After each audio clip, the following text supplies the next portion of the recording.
Vigilante fitness couple, Adrian Lee and Kaity Zhu. Hello. Hi. Now we met on a very hot, sweaty day nearly a year ago, I think it was. Was it last August? Yeah. It was August. In Bukit Timah. It was a stinking hot day, and we met you at the recovery tent at the end of the Spartan race. That seems like a long time ago. Yeah, it's been a while since we've had races. Yeah. We're racing against each other now. And of course, racing each other. Yeah, there's a lot of that going on. So, the world's changed a lot. How have you two coped with that, the lack of competition, and also from a business point of view with your clients? How have things changed for you in this very interesting year? So with a lot of people, they're saying no races, they just lost their motivation and they're all down. But I feel like the two of us and a lot of the serious athletes that I follow on Instagram as well, they're looking at this year as almost like positive light, like in the gift, because it's a whole year where you can just focus on base fitness that you never have time for during a competitive year, because you're always just tapering, you're trying to peak and then taper, peak, taper, and then traveling. Yeah, and traveling. So your body's just getting beat up constantly. But this year we can like do hard workouts, fully recover, do long, just like raise your base fitness. And we're also picking up new skills for motivation. So right now I'm trying to get the human flag. She got her one-handed push-up, and we're just keeping ourselves fun. So our training plan has gone a lot flatter in terms of like stretching out the base building period. Yeah. And because there's nothing that we're really peaking for except for our personal goals. So like he's trying to hit certain times for his 400s. I am, as a long distance runner, going towards hitting 100-meter record, like not records, PRs. So that has been a change in our training schedule. For us as a business, we had a lot of our summer classes canceled because we previously, had a better period in Hong Kong where we were like, okay, the summer classes are coming back in. They think things are going to get better, but obviously the third wave hit. So those got canceled. But at the same time, because the gyms are closed, our clients are looking and relying on us even more to provide guidance on keeping the physical activity and the fitness levels that we've helped them build all of these months. Yeah. So our one-on-one hasn't really gotten too much affected, with the exception of our clients having to wear their mask outside if they do train outside. But our group class definitely affected things, and we had a plan to start more group class in terms of like Spartan or some for the older adults, but that's on halt right now. So more prep work for us. We have more time to prepare. And we're also doing online classes too, so I can teach remotely, obviously, and then I can also reach out to my clients in the States students in the States that I used to teach martial arts as well. And they're looking for guidance too, because a lot of them are just like sitting and enjoying it the first couple of days maybe, and then realize, hey, I can't just sit here and snack all day. And even if I work from home, it's just sitting, right? So yeah. That has been an opportunity for us. Yeah, isn't it interesting? And we just talked before we started recording about how you two have started to focus on your stretching even as a routine and bringing that back into your discipline as well. And what I see in that is this is a great opportunity for everyone to work on long-term work on their weaknesses, and where they don't have that interruption. My mind goes back to, I think it was the '92 Olympics, and a guy called Hamish Carter. Now it was an Olympic Games where New Zealand, and I'm flying the parochial New Zealand flag here, and New Zealand got the gold and silver medal in the triathlon. Now that year, Hamish Carter essentially had something like a 10-month training block building up to the Olympics, where it was like this COVID year, where there was a whole lot of strength, endurance, huge amount of base work put in order to prepare for that one race. And and other examples spring to mind of of athletes that did huge training blocks or huge strength endurance blocks in order to prepare and get themselves set and ready. So in a lot of cases, it's been proven by a lot of people that nothing's ever wasted, provided the structure is right, and you can springboard from this into your best ever year, your best ever years of competition. Let's fingers crossed. Let's hope that that's gonna happen as we turn the corner into a new year. Yeah. I wondered, you mentioned the States, Adrian, and I wondered if we could go back in time to where you two met, and there was something to do with punching each other, I think. Was that correct? It was martial arts. It was so I used to teach the Boston University Wing Chun Kung Fu class. I started the program myself, and then she came in on one of my final generations, and it was like your fourth year teaching? Fourth year, I think, yeah. And then that was before I decided to go professional into fitness and the martial arts. But she joined my class, and then she was one of the enthusiastic ones, and then she did her first martial arts tournament within 1 month of training. I had no upper body strength. I came in as a long distance runner, really skinny arms. And I remember the first thing, he taught me self-defense. So he was like, okay, grab me. And I'm like, grab him. He teaches basically how to get out of a hold, but I scratch him because my nails are long. And so the first thing I did, I was like, I'm so sorry. I just totally hurt my martial arts instructor. I'm going to have such a hard time going on from this. But obviously he wasn't that petty. But the first thing I did when I get home was like cut down my nails, and then somehow got me into fighting in a martial arts tournament. But that changed my whole attitude, outlook towards fitness and martial arts, because just being in that position where you were relying on your own physical reflexes and capabilities to defend yourself changes your whole perspective on things. And that got me stuck to him for the long run, almost. It came at a good time, because I actually got out of a bad relationship around when I first met her. And I lost all my motivation for training, competing, all that kind of stuff. So I was like, I gave up on my fitness dreams. And then when I met her, we were like starting to do stuff for fun again. And that brought back the love of fitness and stuff. So we did our first martial arts tournament together. And then we heard of something called the Spartan race.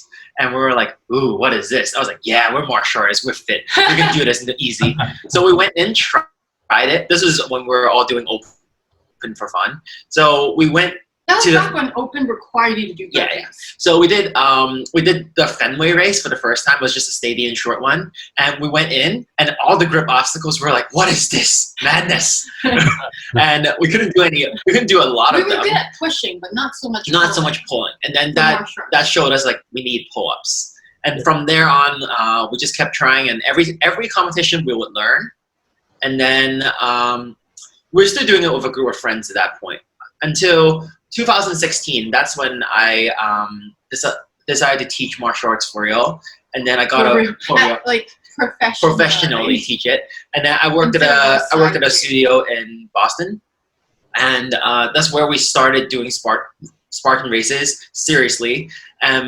We first committed to one trifecta, and we're like, this year we're gonna do one trifecta. Oh my god, so much!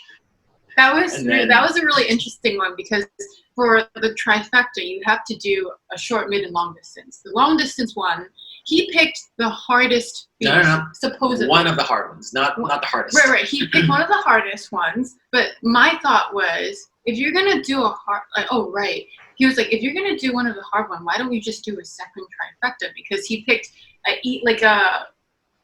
what's it called, the New Jersey Beast. Yes. And then he's like, but I really want to try the hardest one, which was the Killington. Yeah, and I didn't want to wait another year to do it. And I didn't want to do two hard ones and not get my full double trifecta. So I was like, why don't we do 2 more races?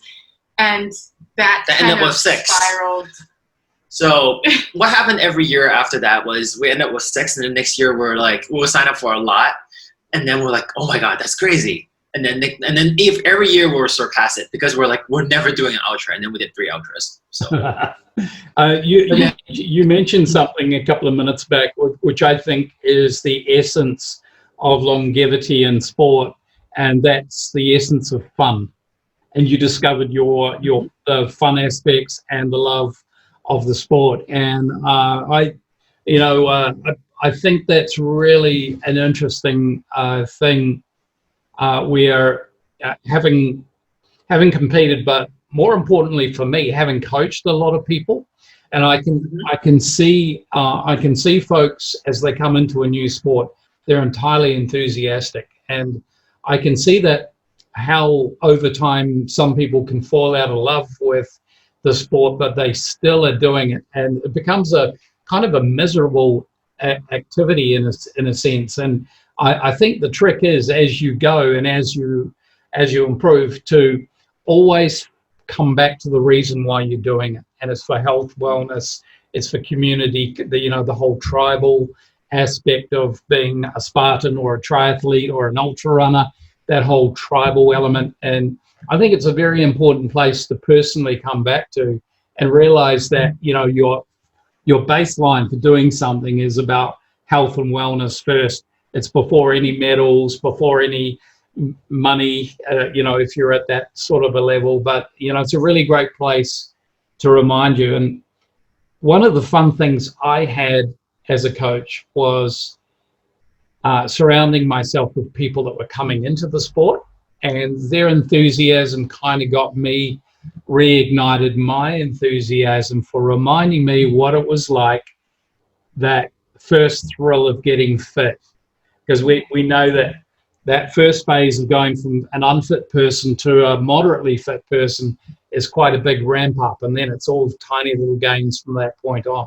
And it's that tiny little gains period that I think leads to some people kind of losing their love, because it becomes a little bit of drudgery. And up to us as coaches and influencers, and with what we do from a recovery point of view, is that to help people in the long run, to help them stay the course, to help them recover better in the case of our product, and help to inspire them to keep on going. And that sometimes marginal gains aren't apparent immediately, and that it's consistency over time that count. And I reckon surrounding yourself with like-minded people is also a fabulous part. There's a saying that goes, misery loves company.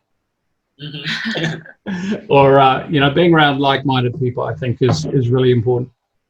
Definitely, yeah. So, little segue. In recent times, you've discovered our product, and you have our Black Max Pro, the battery version. How has that changed things for you from a warm-up and recovery point of view? Well, definitely. We had actually last week we had a high mileage week for us. So we don't really like the super ultra kind of distances. We like the speed. But last week was our kind of base long mileage. So we did two long runs. One was 4 hours long, and we came back. Usually it would be like a day of campaign the next day, but then we got right into the recovery system, sat there, did some work, half an hour, came out of it, was a little pain right when we got out, because we're like, it's almost like the compression painful like massage feeling. Yeah.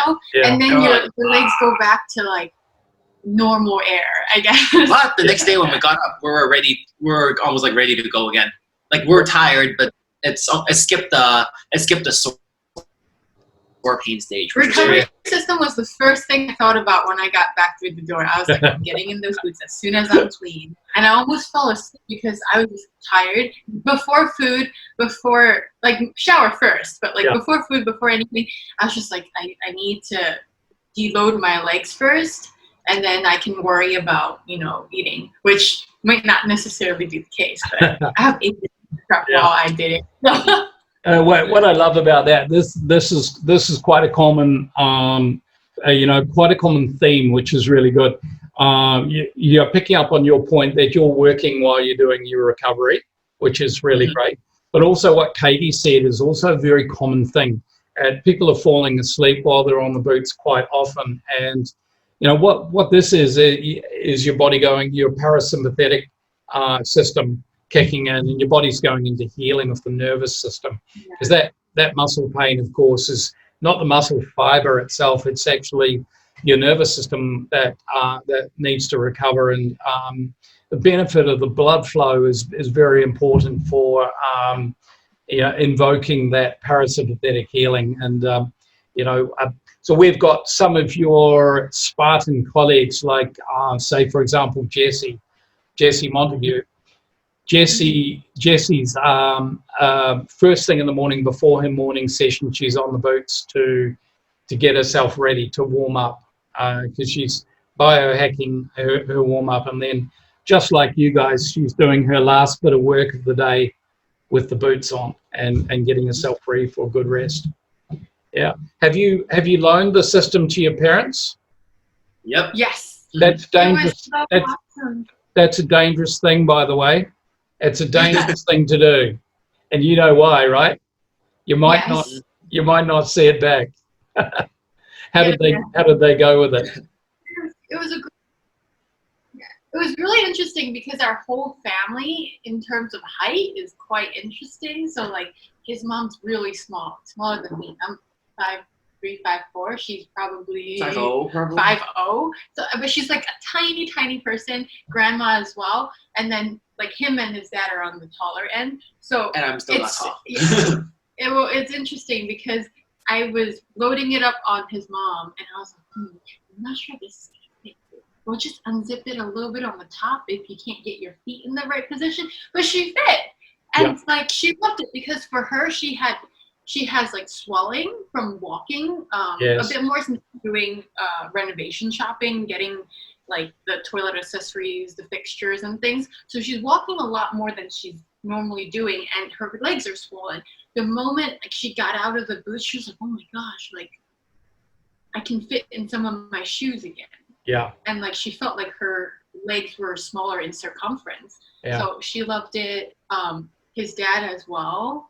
And they both use it for the lighter compression levels. So like I think the gentle massage, and then for mom it was the lymphatic drain. Yeah, but they can't do that. Function. They can't do what we're doing right now because for his dad, like the first level was already a lot.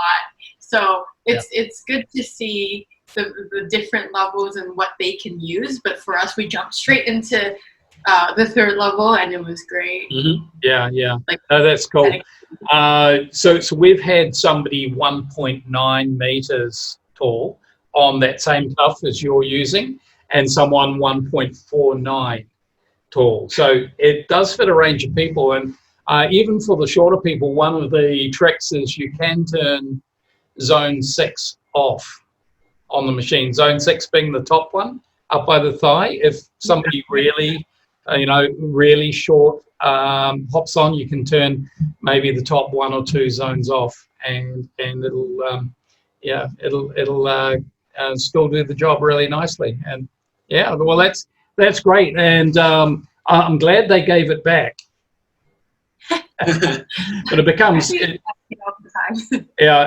that's the beauty of it, I think, is it becomes a family affair where everyone in the family for different reasons is getting benefit from it.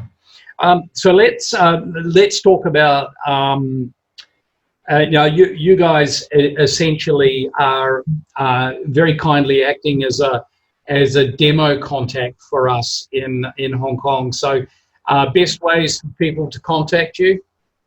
Yeah. How would that be?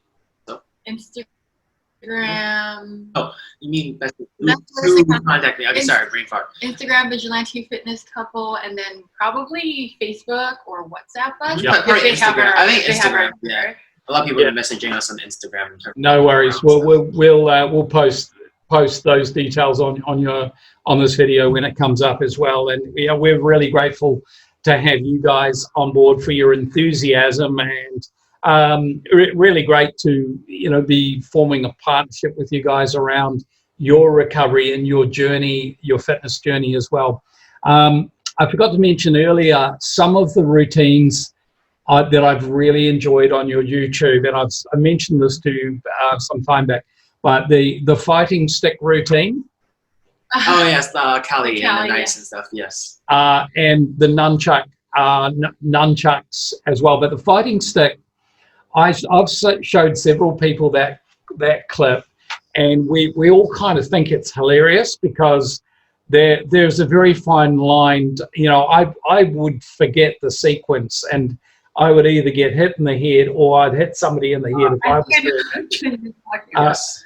So that must be a level of intuition, of course, training. But tell us how that works, because it looks really, it looks on the edge of dangerous, which is very attractive to me, by the way. So the surprising thing is the sequences are actually more of the beginner material. I know that sounds surprising. It does. So it's to build up your coordination, and you start off very slowly and with soft sticks, because you do whack each other quite a bit. And as a coach, you do get whacked. Yes. Gotta prep for that. So you do get whacked, and then a lot of funny story about that. When I was teaching kids before, kids, when you give them weapons, would just whirl them everywhere.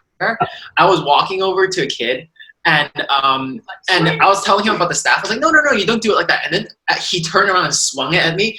At this point, the stick was going at my face like this, and I literally just leaned back, let it zoom past my face, and the parent was like, oh my God, why are you so calm? I was like, this happens on a daily basis. Like, I'm so used to weapons swinging at my face at this point. I'm just like, But there's it helps. a way to train this kind of reaction, because how we worked up to that drill was basically slow, waiting to make sure your partner sees your cue. There's certain telltale signs of what kind of strike you're about to do, and really for us, it's stopping it part way and blocking and going into retaliation. So that's a lot of base work that we did. And then also it's important that when the coach feeds, you do it with intent. So that's why it looks like it's on the verge of danger, because if you don't do something relatively realistic, then it doesn't really work for self-defense. And that's why we use the soft sticks, and that's why we have to have very good understanding that there's no aggression behind it,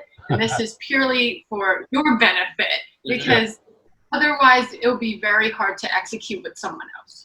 And then once you get good at that, then you go to the free flow stuff, and that's where the fun stuff comes in. It's very fun. It's where you actually have to react to everything, and then so it gets good once you get up there. We start doing knife sparring as well at home, because it takes a small space. Your knife is just this long. We got rubber knives. We bought the goggles for it. We got goggles, like a face mask, full protection except for your body, and then soft knives so we can like poke.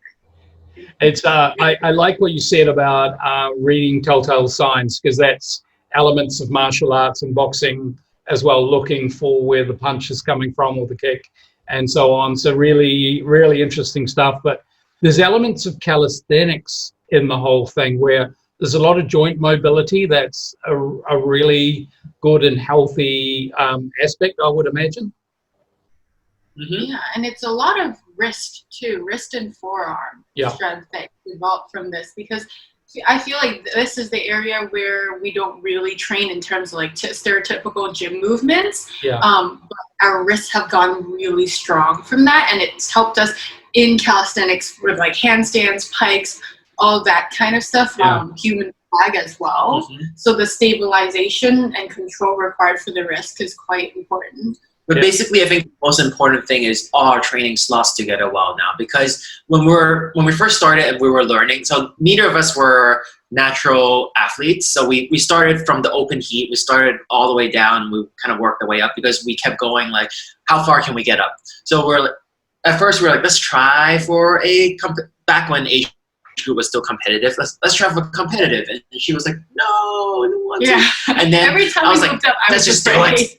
And then when we first started doing elite, we didn't like running apart. But now but then after a couple of years, like we still run together for fun, for fun racing. But like when we race seriously, then she always sends me off, and I'm always waiting for her at the finish line. So we do stuff like that. But my point being is, when we first started off racing, our martial arts would suffer a bit, and then when we focus on the martial arts, the racing would suffer a bit. So eventually we had to learn how to balance both and how to train properly for everything. So now it all complements each other. And I think the great part about that is Spartan race is pretty much, I would consider it the mixed martial arts of sports, because you have to be good at everything. And then before, when I was a pure martial artist, I would try to like train my fitness and my fighting at the same time. It's kind of like, well, like this. But now Spartan is my fitness. So whenever we train martial arts now, it's all about the fighting skill, all the fighting like ability, how to hit harder, all that kind of stuff. So it all complements really well now. And then the weapon training comes in on our recovery days, where we have to rest our fitness, our systems, but we can still work our reflex, all that kind of stuff. Yeah, yeah. There's a really good left and right brain element of that, and problem solving and the whole bit. So you, an observation from my point of view, having coached for around 10 years in triathlon, but having come from a single sport background of cycling over the years, and before that team sports like rugby and so on. But one thing that is really interesting to me about Spartan is that it seems to be a natural migration for some people from triathlon, but elements of Spartan are far more in reach to most people than triathlon. And I'll give a couple of quick examples. One is, not everyone is a comfortable swimmer. Yeah. She wasn't, but we started training it more, so she's better at it now. And by the way, big upside for somebody who's not a good swimmer, there's a big cardiovascular upside, because generally your cardiovascular system is really taxed. So there's a big upside in throwing that into the mix from from training your lung capacity and so on, because it tends to be a fairly hypoxic activity for a poor swimmer. There's big upside, as opposed to a good swimmer. There's little upside in that. And the other aspect is to be a good cyclist. So, throw cycling into the mix with triathlon.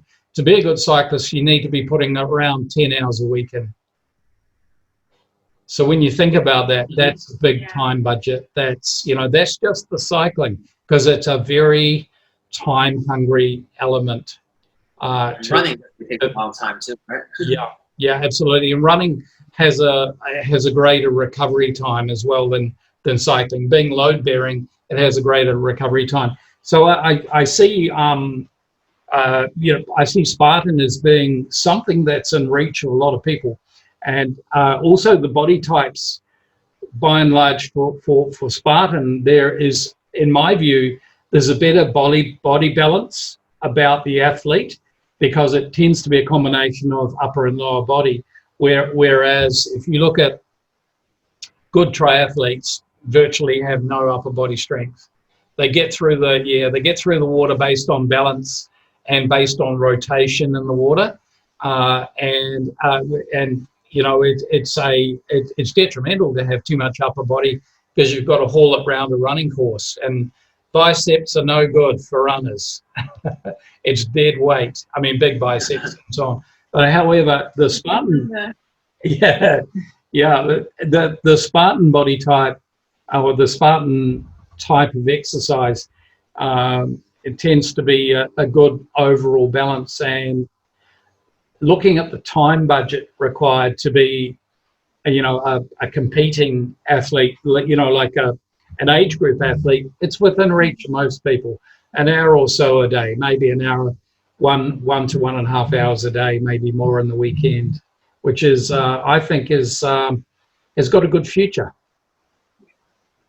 Hopefully. Yeah.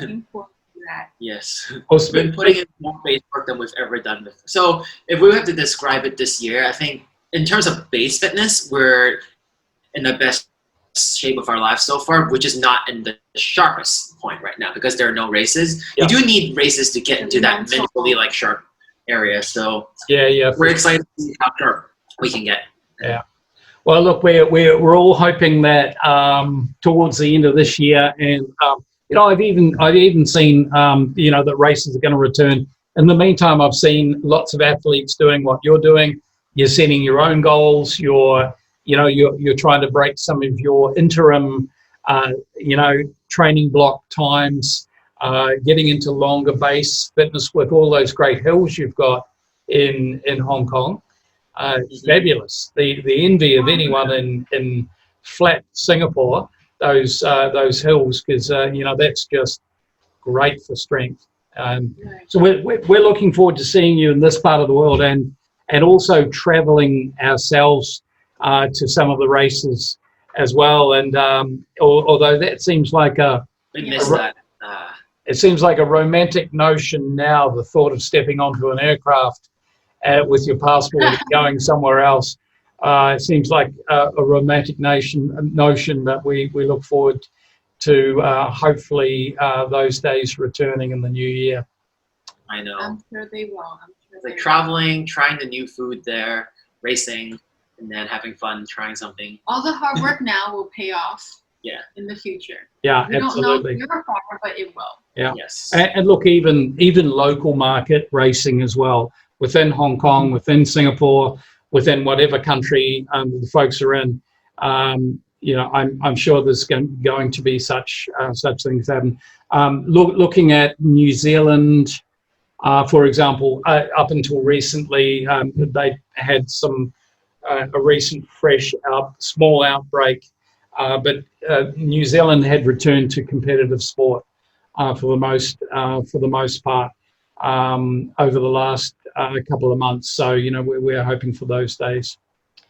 Well, great to have you on board, you guys, and we're really grateful to have you as a contact point for folks that want to try recovery systems, and we look forward to getting in touch with you in person in the near future.